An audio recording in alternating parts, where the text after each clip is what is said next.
Halo sahabat Pensos semua, selamat datang di channel Pensos UNJ Berbicara. Sebelumnya, apa kabar nih teman-teman? Semoga teman-teman dalam keadaan baik dan sehat dimanapun teman-teman yang berada. Kalau misalnya lagi kurang sehat, semoga cepat sembuh. Kalau misalnya lagi galau, semoga cepat menemukan penenang hatinya gitu. Pada pembahasan kali ini, kita bakal bahas materi yang seru banget dan menarik banget nih, apalagi buat mahasiswa dan mahasiswi pensos gitu ya, maupun sosiologi gitu, karena kita bahas tentang ruang lingkup sosiologi yang udah gak asing banget nih buat anak sosiologi gitu. Jadi buat teman-teman, jangan lupa simak materi ini sampai habis dan jangan di skip karena pembahasannya akan menarik banget. Dan kalau teman-teman bosen gitu ya, jangan lupa siapin secangkir kopi, secangkir teh, atau secangkir minuman manis lainnya yang membantu meningkatkan semangat teman-teman untuk nonton video materi ruang lingkup sosiologi sampai akhir gitu. Oke, selanjutnya perkenalkan, nama saya Almeida Handara Putri, seorang mahasiswa pendidikan sosiologi angkatan 2024. Oke, aku mau nanya nih ke teman-teman. Teman-teman pernah gak sih ada yang ditanya, kenapa sih milih pendidikan sosiologi? Atau kenapa sih milih sosiologi, emang belajar apa? Gitu kan. Oke, jadi di sosiologi itu belajar tentang masyarakat. Tapi gak tentang masyarakat aja gitu. Maksudnya masyarakat itu kan luas ya, dan beragam macam gitu. Nah, sosiologi sendiri itu membantu kita untuk menganalisis dan mengamati yang fenomena-fenomena yang terjadi di masyarakat, baik itu perubahan sosial, pola interaksi, fenomena sosial gitu, interaksi antar individu dan kelompok, terus kelompok dan kelompok gitu kan, dan masih banyak macam lainnya gitu. Contohnya, saya beri satu contoh nih ya.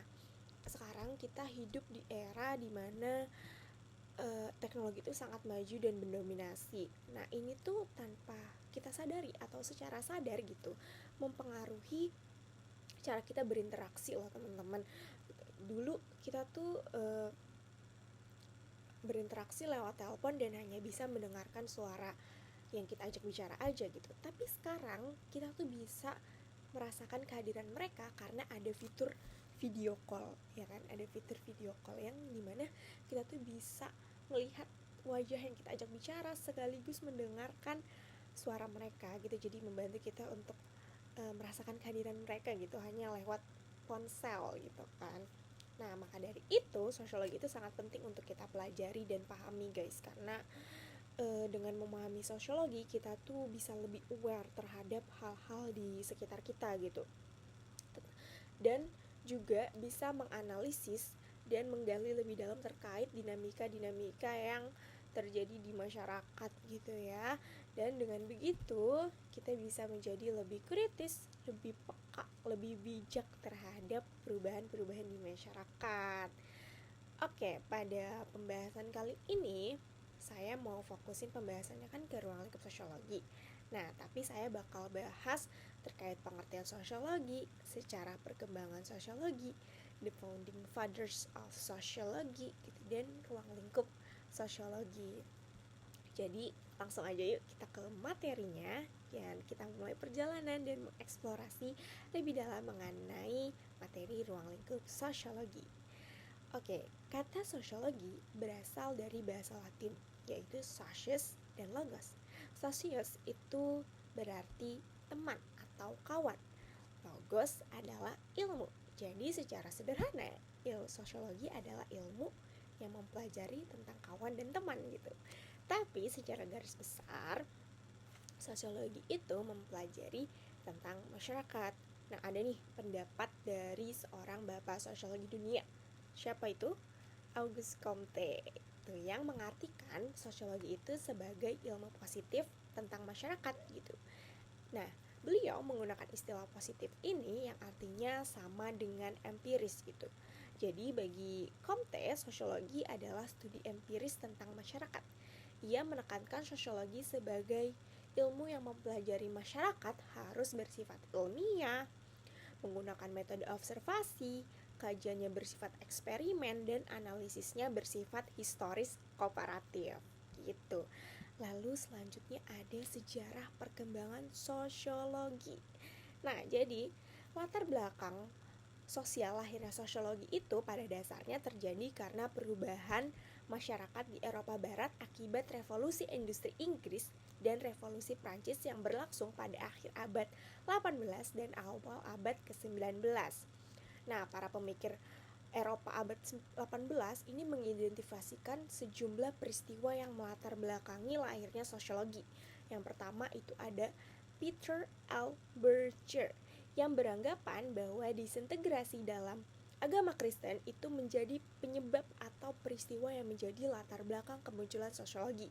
Kemudian ada Ritzer yang berpendapat bahwa kelahiran sosiologi itu erat hubungannya dengan peristiwa yang berkaitan dengan revolusi politik, revolusi industri, kemunculan paham kapitalisme, kemunculan paham sosialisme, dan merebaknya urbanisasi. Lalu ada zaman yang namanya pra-sosiologi. Jadi, sebelum sosiologi menjadi ilmu yang berdiri sendiri, banyak pemikir filsafat yang mengkaji tentang masyarakat. Contohnya Aristoteles dengan bukunya Republika dan Plato yang bukunya Politeia. Nah, para ahli ini biasanya kajiannya itu tentang masyarakat hubungannya dengan negara gitu. Misalnya Thomas Hobbes nih yang dengan slogan Homo homini lupus, manusia merupakan serigala terhadap manusia lainnya. Nah, Thomas Hobbes berusaha menjelaskan bahwa individu-individu itu selalu berperang sehingga tidak pernah terbentuk suasana yang tenang gitu. Nah, jadi kesepakatan-kesepakatan yang dibuat oleh mereka itu dibuat untuk mencapai ketenangan. Lalu ada John Locke yang berpendapat bahwa manusia dilahirkan memiliki sejumlah hak. Namun kenyataannya hak-hak tersebut seringkali tidak dimiliki gitu karena adanya ketimpangan dengan hubungan antara para penguasa dan yang dikuasai. Lalu ada J.J. Rousseau yang berpendapat bahwa individu itu dilahirkan dalam keadaan bebas. Tapi kenyataannya seringkali individu tersebut terbelenggu oleh penguasa. Jadi untuk mendapat kebebasannya lagi dibuatlah nih kesepakatan di antara mereka gitu.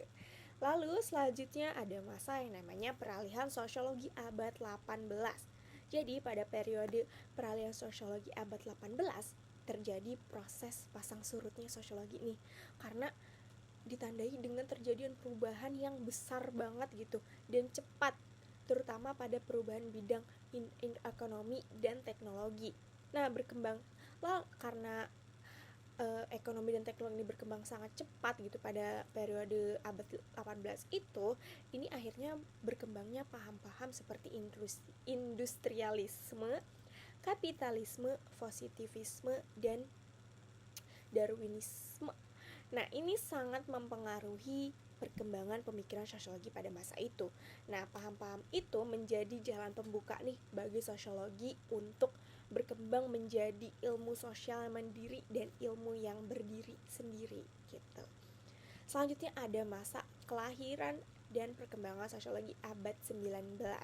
Nah, pada periode kelahiran sosiologi abad 19, sosiologi bersama ilmu-ilmu sosial lainnya mengambil sudut pandangnya sendiri-sendiri dalam mengkaji masyarakat. Sosiologi mengambil sudut pandang positif atau menggunakan perspektif ilmu alam sehingga lahirlah paham positivisme yang dipelopori oleh Auguste Comte.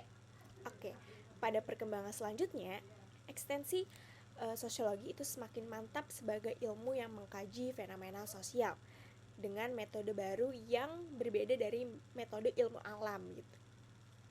Kegemilangan upaya para sosiolog untuk menawarkan perspektifnya pada abad 20 sejak tahun 1923 itu ditandai dengan didirikannya lembaga-lembaga penelitian, perpustakaan khusus sosiologi, disediakannya dana besar bagi keperluan penelitian masyarakat. Nah, dari situ mulai muncul cabang-cabang kajian sosiologi seperti sosiologi perkotaan, sosiologi perdesaan, sosiologi industri, sosiologi hukum, sosiologi politik, sosiologi pendidikan, sosiologi pembangunan, dan masih banyak lagi lainnya. Oke, pembahasan selanjutnya adalah The Founding Fathers.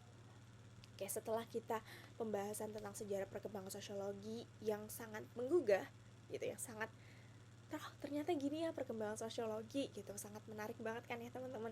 Oke, selanjutnya kita next ke the founding fathers of sociology, yaitu ada Auguste Comte, Herbert Spencer, Karl Marx, Emil Durkheim, dan Max Weber. Dari tokoh-tokoh tersebut pasti kita nih sebagai seorang mahasiswa sosiologi udah gak asing banget, karena kita sering banget nih disenggol gitu kan dengan tokoh-tokoh tersebut. Jadi Comte itu dijuluki sebagai The Founding Fathers. Kenapa dijuluki sebagai The Founding Fathers? Karena beliau merupakan tokoh yang paling berusaha untuk membuat sosiologi menjadi the science of social phenomena gitu. Comte merasa bahwa sains itu nggak hanya mempelajari alam, tapi melainkan juga dunia sosial. Lalu ada Max Weber yang dijuluki sebagai understanding father, sebagai pecetus tindakan sosial. Kalau kalian tahu tindakan sosial, nah itu merupakan hasil pemikiran dari Max Weber gitu. Serta Max Weber menjelaskan bahwa kajian sosiologi itu nggak hanya pada level makro, yaitu masyarakat gitu, tapi juga bisa dikaji dalam level mikro, individu dalam suatu masyarakat. Lalu ada Karl Marx yang biasa dijuluki sebagai Godfather. Nah, kenapa dijuluki sebagai Godfather? Karena Karl Marx ini merupakan tokoh sosiologi yang sangat penting banget bagi perkembangan ilmu sosiologi dan ilmu lain seperti ekonomi. Nah, ia memunculkan perspektif konflik, sebuah perspektif yang sangat baru dalam ilmu sosiologi pada masa itu. Marx merumuskan the have versus have not. Maksudnya itu, pihak yang memiliki have akan selalu konflik dengan pihak yang tidak memiliki have not. Seperti piramida, pihak yang memiliki atau berkuasa jumlahnya lebih sedikit, namun posisinya lebih tinggi daripada pihak yang tidak memiliki. Hal itu karena yang have not merasa dieksploitasi oleh pihak have gitu. Sedangkan have mempunyai pihak have not untuk dieksploitasi supaya bisa mempertahankan posisinya selama masih ada kelas antara have dan have not. Maka konflik ya akan sulit dihentikan ya teman-teman. Jadi menurut Marx, salah satu cara untuk menghentikan hal tersebut ya dengan menyalakan kelas sosial tersebut. Nah, kan tadi saya jelasinnya have dan have not. Jadi maksudnya apa sih have dan have not itu?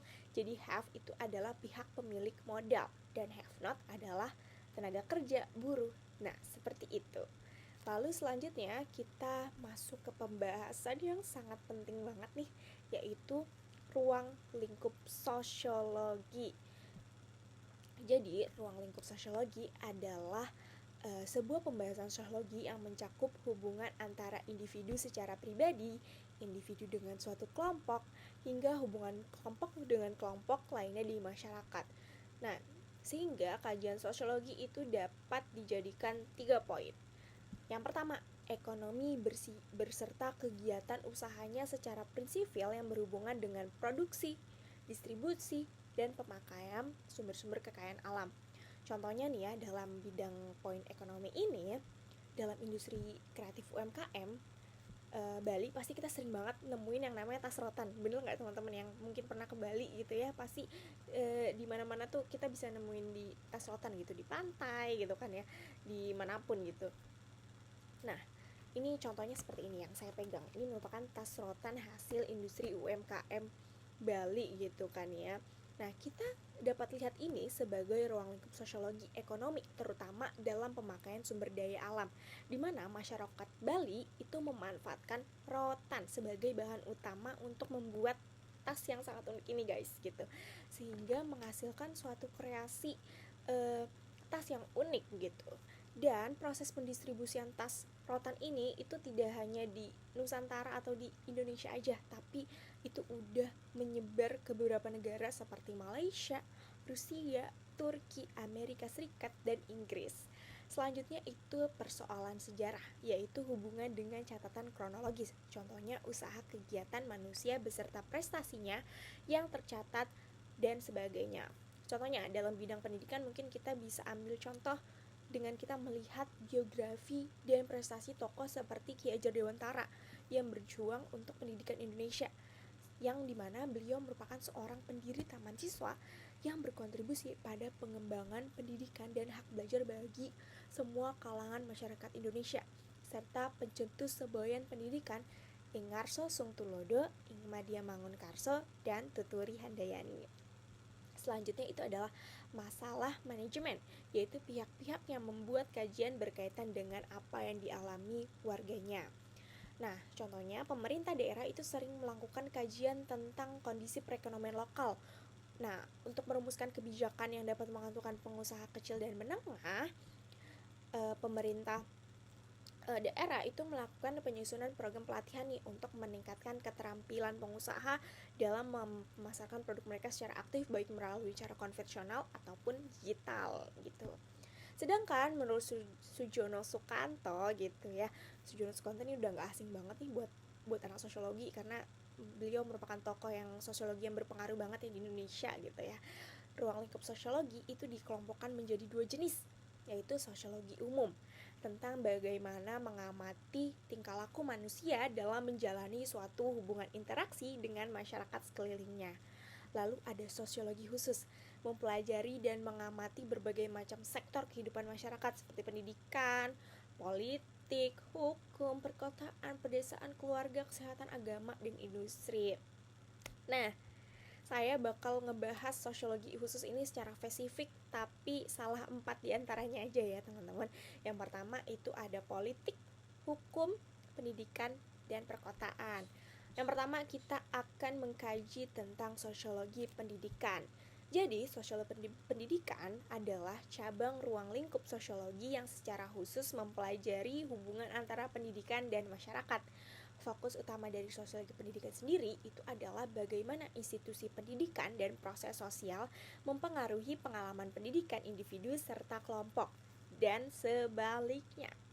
Bagaimana pendidikan mempengaruhi struktur dan dinamika sosial.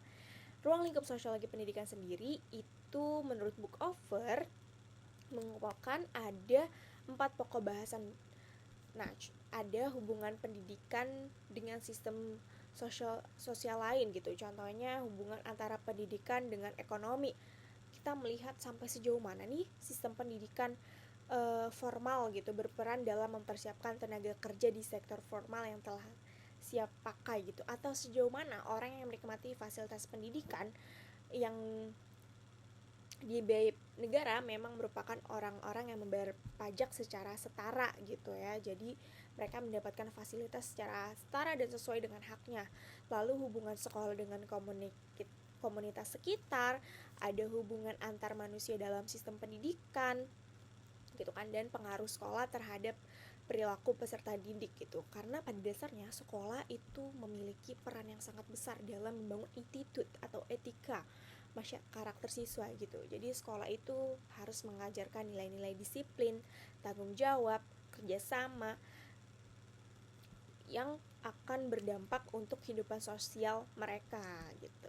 Selanjutnya ada sosiologi politik. Jadi sosiologi politik itu mengkaji hubungan antara masyarakat dan negara, sedangkan secara khusus sosiologi politik memfokuskan perhatiannya antara lain pada kajian kondisi-kondisi sosial yang mempengaruhi pembuatan program publik yang ditetapkan pemerintah, pengaruh kelompok sosial tertentu terhadap kebijakan yang dikeluarkan oleh pemerintah, serta kondisi sosial yang memungkinkan terwujudnya demokrasi yang stabil.